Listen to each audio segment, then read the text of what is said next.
Olá pessoal, tudo bem? Aqui é a Patrícia, esse aqui é o Because I Read, nosso canal literário.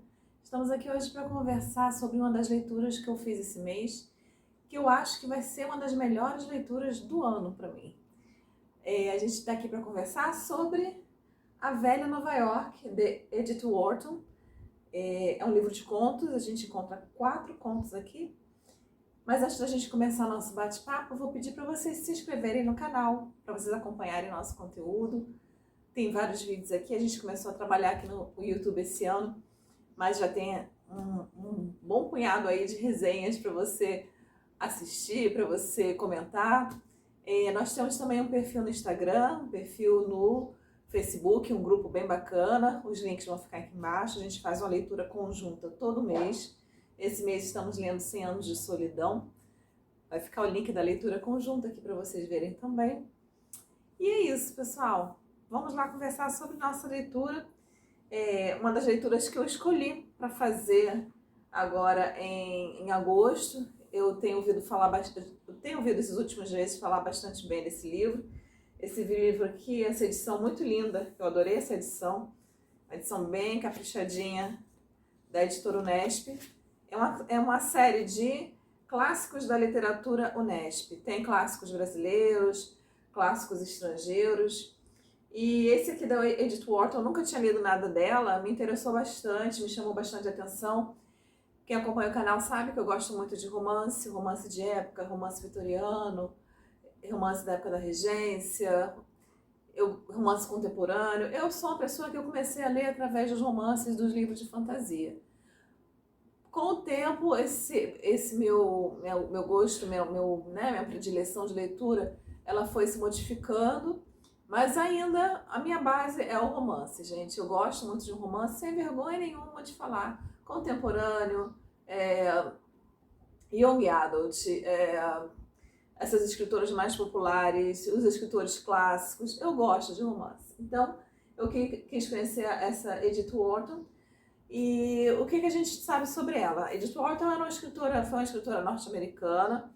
Esse Wharton é o sobrenome de casado dela. Ela casou, foi casada durante alguns anos, acho que mais de 20 anos, depois se divorciou.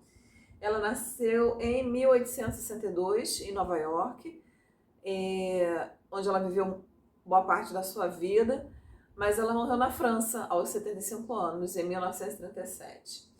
Edith Wharton, ela começou a escrever aos 16 anos, escrever poemas, mas ela só começou a levar a carreira literária realmente a sério, né, como autora.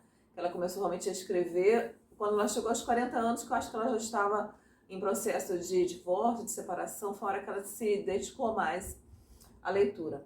Ela também foi a primeira mulher a ganhar, deixa eu confirmar essa informação, a ganhar o prêmio Pulitzer de ficção, em 1921. E aí eu vou falar no livro que eu acho que as pessoas mais antiguinhas que nem eu já ouviram falar, né? Para o livro A Época da Inocência, né? Que tem filme hoje, quem quiser procurar aí nos clássicos aí da TV, vai achar A Época da Inocência, até Michelle Pfeiffer, que faz o papel principal. Eu não li ainda, eu só vi o filme há muito tempo atrás. E ela ganhou o prêmio Pulitzer por esse livro. Eu nem sabia, quando eu peguei esse livro para ler, que ela era autora da Época da Inocência, né? Eu tô com outro livro dela no Kindle também, que o pessoal anda falando bastante bem, que é A Casa da Alegria. Depois que eu li esse aqui, fiquei bem animada para ler logo esse A Casa da Alegria. E eu achei... ela tem vários outros livros, mas em português, edições em português. Esse aqui de contos, A Casa da Alegria, e um outro chamado A Pedra do Toque. É isso aí que eu achei sobre a nossa autora. Aqui a gente vai encontrar, como eu já falei, 4 contos, né? Não são muito grandes, alguns até tá dividindo em parte 1, parte 2, mas não são contos muito grandes. A leitura é tão fluida, gente, que isso aqui voa.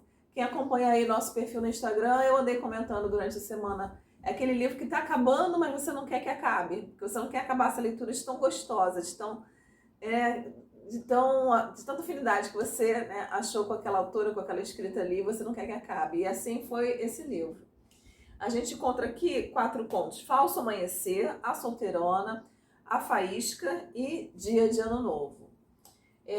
Então, o que a gente vai encontrar aqui nesses enredos aqui, desses contos? Em Falso Amanhecer, a gente vai ler sobre a história de um casal,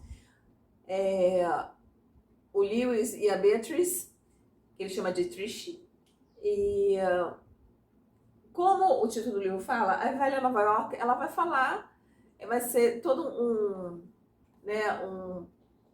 um ambiente, né? Ele vai se ambientar todos esses contos na sociedade, na alta sociedade norte-americana, né? No século XIX. Então a gente vai estar sempre dentro da alta sociedade enquanto a gente lê esses contos, né? Então Lewis é o único filho homem, né? De uma família, né? Abastada, de uma família com condições que além, entre vários negócios, né? Ele é o único filho homem, tem mais 2 mulheres, né? E entre vários negócios do pai dele, ele trabalha com arte, né? Com comércio de artes, de quadros, de obras-primas. E aí quando o Lewis chega a uma certa idade, sei lá, 19, 20 anos, ele manda o Lewis para fazer uma viagem pelo mundo. Parece que isso era a tradição naquela época, mandaram os filhos homens, herdeiros, para viajar pelo mundo, para conhecer o mundo, antes de voltar para assumir os negócios da família e se casar. E aí ele manda o Lewis para essa viagem pelo mundo e nessa viagem o Lewis está encarregado de comprar quadros para a galeria de arte que o pai dele quer abrir em Nova York.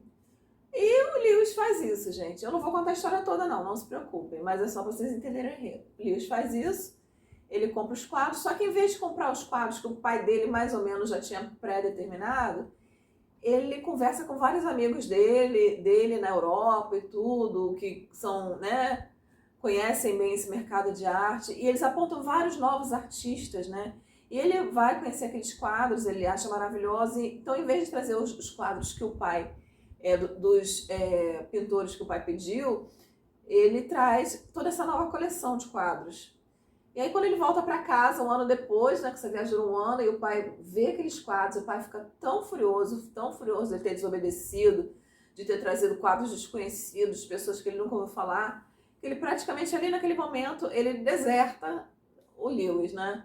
Então, quando o pai dele morre, a herança toda vai ficar para as irmãs, e a única herança do Lewis vão ser os benditos quadros que nunca foram expostos, né? Bom, você sabe que nesse meio de gente rica, ser deserdado não quer dizer que tá no olho da rua, não, né? Ele ainda teve uma vida tranquila. Ele casou até com uma menina que era aparentada lá, assim, também fazia parte da sociedade, mas era assim, uma menina mais pobre, sem dote, tudo. O pai dele não queria que ele casasse com essa menina, acho que ela até era órfã, foi criada por uma família conhecida, mas ela era órfã de um primo dessa família, alguma coisa assim. Mas ele é apaixonado por ela, ele casou, os dois eram apaixonados um pelo outro. E em um determinado momento o Lewis vai ganhar de herança de uma tia uma casa em Nova York, num lugar muito bom. E ali nessa casa enorme ele vai montar a galeria de arte dele e vai expor finalmente os quadros que o pai dele nunca deixou de expor. Só que, né, não tem sucesso, né? Não rende muito essa exposição. E o que acontece? Né, eles vão, né, continuar a vida deles como casal e, né, vão viver a vidinha deles. E só depois da morte deles é que a gente vai saber o que final tiveram os quadros, né? Essa seria a primeira história. A segunda história, a solteirona, ela vai contar a história assim de uma moça, né, uma mulher de 20 e poucos anos, casada já com filhos, a Delia Halston, e como era de hábito dentro daquelas famílias nova-iorquinas, né, essa velha Nova York, porque o que acontece aqui? Isso é uma coisa que eu ia falar depois, quando eu falasse da narrativa, mas eu já vou adiantar para vocês entenderem esses enredos que eu estou falando aqui para vocês. Naquela época, as pessoas casavam, já que não havia assim duque, não era que nem a alta sociedade inglesa, né, o tom, né? Eles não tinham duques, viscondes, condes para casar as filhas. Então, o que eles faziam? Aquelas pessoas que eram endinheiradas, que tinham condição, que vieram de famílias, normalmente, Nova York foi composta de famílias inglesas, assim, na sua maioria, né? Famílias inglesas e holandesas, né? No início da colonização. E aí, eles casavam entre si, entre as suas famílias tradicionais, né? Então isso era uma regra, uma das regras mais importantes, eles tinham que casar entre si. Então a Adélia, que vinha de uma família tradicional, mas uma família que já estava assim numa condição financeira assim não muito boa, ela casou com o Jim Hoston, que vem de uma família muito boa, muito estabelecida, e teve filhos com ele. Só que para casar com ele, para fazer a vontade da família, para viver uma vida confortável, a Delia, né, em inglês, teve que abrir mão do grande amor da vida dela. Então, a gente começa aqui a história no momento que a prima da Delia, a Charlotte, que tá noiva, tá? Assim, um casamento marcado para aquele mês, com o primo do marido da Delia, acho que é James, se eu não me engano, vem procurar a Delia na casa dela, desesperada, falando que ela não vai casar, que ela não vai casar, e a Delia, mas por que você não vai casar? Um casamento maravilhoso. Assim como a Delia, a Charlotte é dessa família da Delia de solteira, em que eles precisam fazer um bom casamento para melhorar a condição financeira deles. Mas por que você não vai casar? E essa Charlotte, ela é órfã também, foi criada por uma tia, né? É da família, mas de um ramo mais pobre, e ela é órfã. E ela falou assim, eu não vou casar com ele porque a Charlotte trabalha num orfanato, ela trabalha todos os dias num orfanato, e o Jamie falou que se eu casar, quando a gente casar, que ele não quer mais que eu trabalhe, porque não tem necessidade e tudo. Eu não posso, eu preciso ir no orfanato. Mas a Delia ficou sem entender, não, mas eu concordo com o seu noivo, por que você precisa, depois de casar, você vai cuidar dos seus filhos? Ela falou assim, não, porque uma das crianças que estão no orfanato é minha filha, né? Só que a questão toda é, de novo, gente, presta atenção, eu não vou dar o enredo todo de graça, não. Esse é só o início da história, tá? E aí a Delia fala, ué, mas é sua filha? Aí a Delia já fica assim chocada, né? Com essa situação, porque a Delia é aquela pessoa que depois que resolveu que não ia ficar com o grande amor da vida dela, mas ia casar com um marido de condição, ela resolveu viver dentro daquele sonho, né? Dentro daquela bolha, né? Então ela não queria nem ouvir falar dessa situação da Charlotte, né? A Charlotte teve um filho solteiro. Só que não parou por aí. A Charlotte ainda falou assim, e o pai do meu filho é o Steven fulano de tal. E quem é esse Steven? Esse Steven nada mais, nada menos do que o grande amor da vida da Delia. Quando a Delia deu o fora nele para casar com um cara rico, ele ficou desconsolado e acabou se consolando com a prima, mas ele já estava com viagem marcada para o exterior, para ir morar na Itália, em algum outro lugar. E aí eles tiveram um relacionamento rápido, ele foi embora, né? E sem saber que a Charlotte estava grávida. Então a Charlotte nunca mandou avisar que ela estava grávida, saiu, né, deu uma desculpa lá, falou que estava doente, com pneumonia e foi se cuidar, mas nisso ela teve essa filha. E essa filha voltou depois, foi entregue para uma família pobre, mas vivia praticamente no orfanato. Né? E aí as duas vão achar uma solução para essa situação juntas. E a história em si, o conto, é mais um conto, mais uma novela, né? Ela vai desenvolver durante os anos, né? Como é que foi, como é que as duas lidaram com essa situação dessa criança, né? Porque a Delia também não queria que nada acontecesse com a criança, porque era filha do grande amor da vida dela, né? Então, esse relacionamento das duas com a menina, isso tudo vai ser trabalhado nesse conto. O outro conto, A Faísca, vem falar de um homem da sociedade, um banqueiro, já assim na sua meia-idade, seus 40 e poucos anos, né? E ele é casado com uma mulher bem mais nova, né? Uma mulher que veio, que é parte da sociedade, mas na verdade ela é filha de um empresário assim, com as atividades meio obscuras, então todo mundo na sociedade tem um pé atrás com esse cara. Ninguém em sua sã consciência, né, querendo um bom casamento, casaria com essa mulher, mas o Haley Delaney, vamos chamar ele de Delaney aqui, né? O Delaney olhou ela a primeira vez numa ópera lá, se apaixonou e casou com ela.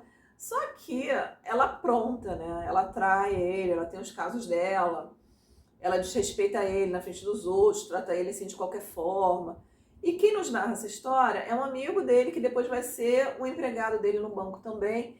E ele fica assim furioso com essa atitude, mas não só da forma que a mulher trata ele, da forma que a mulher conduz o casamento, mas por esse cara, que é um cara bem posicionado, um banqueiro, um cara boa pinta, um cara que tem um coração bom, que tem bons relacionamentos, que é um cara que sabe se impor nos outros setores da vida dele. Por que ele deixa a mulher tratar ele desse jeito, né? Por que ele admite até o amante da mulher sentar na mesa dele? Ele sabe que isso tudo está acontecendo, ele simplesmente permite, né? E a história vai girar em torno disso, né? Com o tempo, as coisas vão se abrindo, né? As portas vão se abrindo dentro da história, e a gente vai entendendo um pouco o porquê do Delaney agir dessa forma, né? A outra história, a última história que a gente tem aqui, é o Dia de Ano Novo. Acho que todas as histórias me prenderam, porque eu achei assim, a premissa da história, o ponto focal da história, todos eles muito peculiares, né? Mas a gente já vai chegar nisso quando eu falar de narrativa. A última história é Dia de Ano Novo, não é isso? Dia de Ano Novo. Vai nos trazer uma história assim de um casal, na verdade é um casal, né? Casal de amantes, vamos dizer assim, né? Da alta sociedade, os dois dentro da alta sociedade, e que foram descobertos, foram vistos juntos, né? E aí a alta sociedade começa a falar dos dois, né? E o marido da mulher que faz parte desse casal tá muito doente, tudo. Ele vem a falecer, e depois que ele falece, a gente vem descobrir várias coisas sobre esse romance, sobre o casamento dela. A gente vai descobrir vários porquês que são jogados no início da história, né? De coisas que eram de um determinado jeito, a gente vai entender o porquê ao longo do conto, né? Então, o enredo dos 4 contos, mais ou menos isso. Gente, o que eu amei aqui? Eu amei essa escrita aqui porque ela é exatamente o tipo de escrita que eu gosto de encontrar no romance de época. Não tem aquele, né? Não é aquela escrita que ela é montanha-russa, não. É uma coisa praticamente que ela vai contando a história como se ela estivesse sentada tomando chá com você, e ela vai contando essas histórias. E acontece. E aí o que é interessante aqui? Eu nunca tinha lido nenhum romance que falasse de época, né, que falasse sobre a sociedade nova-iorquina, né, no século XIX. Eu sempre leio romance vitoriano, outros romances de época, né, aqueles clássicos da literatura, Jane Austen, as Irmãs Brontë, e outros romances escritos por escritores mais contemporâneos, mas sempre da sociedade inglesa, né? Eu nunca tinha lido nada da sociedade americana, norte-americana. E foi, assim, legal, muito bacana entender um pouco como é que era essa sociedade norte-americana, né? Nessas colônias, como é que a sociedade norte-americana ela se comportava, né? Quem era essa alta sociedade norte-americana, né? Que eram banqueiros, eram industriais, eram pessoas que trabalhavam com comércio, que exportavam muita coisa para a Europa, para todos os lugares do mundo. E ela é feita, como eu já disse no início, de imigrantes, principalmente ingleses e holandeses, né? E essas famílias, para não dividir essa fortuna, para essa fortuna não se espalhar, elas se fechavam em si e elas casavam entre elas, né?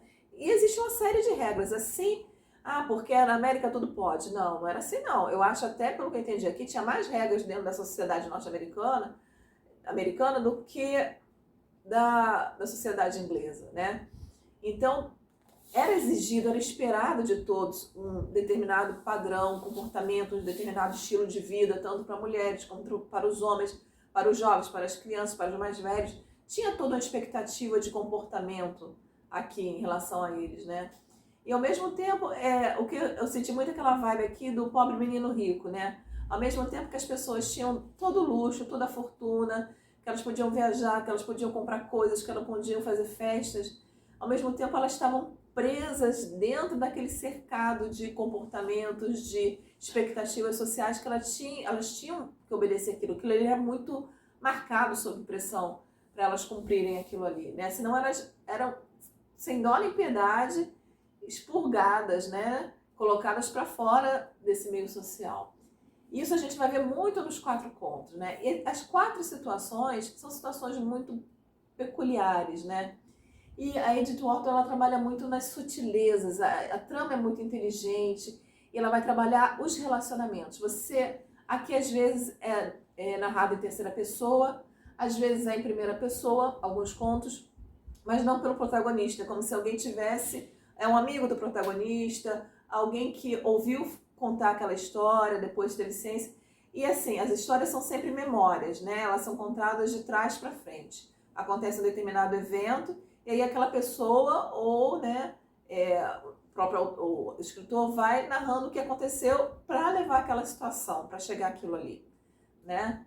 Então, isso aqui você vai conhecendo aos poucos, né? É aquela história que eu adoro, porque aqui ele não te dá tudo de mão beijada. Você tem que trabalhar para entender as insinuações, para entender os silêncios, aquilo que não foi dito, para entender as atitudes. E como toda essa sociedade americana, para mim, são personagens novos, é uma situação nova, num tempo que eu não conheço, num momento que eu não conheço, foi interessante eu me esforçar para entender por que as pessoas estavam agindo daquela forma ali, né? Então, eu gostei muito dessa narrativa. Deixa eu ver mais que eu tenho aqui para falar para vocês, aqui da narrativa.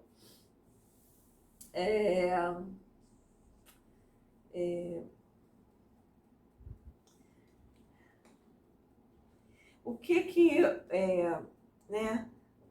eu observei, assim, que eu achei diferente, assim, em relação a esses personagens aqui, dos personagens que eu encontrei lendo romances ingleses, né? Romances europeus. As pessoas aqui, elas são muito mais maliciosas, mas não no sentido pejorativo, maliciosas assim, as pessoas aqui, alta sociedade, principalmente as mulheres, elas têm muita mais noção de mundo do que as mulheres inglesas, né? Elas vivem naquele mundinho ali fechado, mas elas sabem o que vai além daquele cerco ali, aquela cerca de ouro que eles vivem, né? As mulheres têm que seguir praticamente o mesmo padrão das mulheres inglesas da época, né? Crescer, estudar, casar bem, ter filhos, mas elas sabem disso, elas sabem o que elas estão perdendo, o que elas estão ganhando em relação a isso. Parece até assim. E outra coisa, né? Elas têm uma condição financeira até que permite, às vezes, elas saírem dessa situação, não obedecerem a esse código de conduta, mas elas sabem que não obedecendo esse código de conduta, elas não vão ficar até... você vai ver, tem um ponto que você vai ver isso muito claramente. Elas vão continuar com boa condição financeira, mas elas vão ser colocadas de lado, elas não vão ter mais acesso ao convívio social dessas pessoas que elas têm convivido por anos e anos e anos, né? E os homens também, esperaram um determinado padrão de conduta deles, e eles muitas vezes, você vê que eles são infelizes, ou eles se calam, mesmo tendo todo o dinheiro do mundo, simplesmente para poder se encaixar dentro da sociedade, né? E é isso, eu gosto muito disso, de romances que trabalham relacionamentos, que trabalham situações, que você não sabe qual vai ser a próxima reação, e nesse livro aqui eu não tinha a menor noção do que eu ia esperar dessa autora, como é que ela ia conduzir as narrativas, as histórias, se ia ter um final feliz, se não ia ter, se tudo ia dar certo, se não ia. E foi uma surpresa, cada história foi uma surpresa boa, que me fez pensar, que me fez analisar, que me fez conhecer mais dessa sociedade nova-iorquina. Eu gostei muito da escrita dessa Edith Wharton, sabe? Eu gostei muito da escrita dessa autora e tô assim, ansiosa para ler mais coisas sobre ela, gente. Então, acho que é isso. Eu já andei lendo, vocês vão me ver já mês que vem, lendo outro livrinho dessa coleção da Unesp, que eu achei essa edição linda, e tem títulos muito interessantes, muito bons, valem muito a pena. Deixa eu só dar mais uma olhadinha final aqui para ver se a gente não esqueceu nada. Não, gente, acho que é isso, tá bom? É isso aí, pessoal. Um ótimo dia a todos. Acompanhem aqui nosso conteúdo. Não esqueçam de deixar seu like se vocês gostaram desse bate-papo. Já eu vou estar chegando aí para vocês. Já estamos no meio do mês, semana que vem. A gente já deve estar anunciando aí ou colocando para votação lá no perfil do Instagram e no grupo do Facebook nossa leitura, ou já anunciando nossa leitura de setembro. Vem participar com a gente, leituras são maravilhosas. Se inscreva no canal, ative as notificações. Eu vou deixar aqui embaixo o link aqui desse livrinho, Quem tiver interessado em adquirir o link da Amazon, vou pedir, se vocês forem adquirir, para vocês usarem nosso link para apoiar o canal. Muito obrigado, ótimo dia a todos. Tchau, tchau.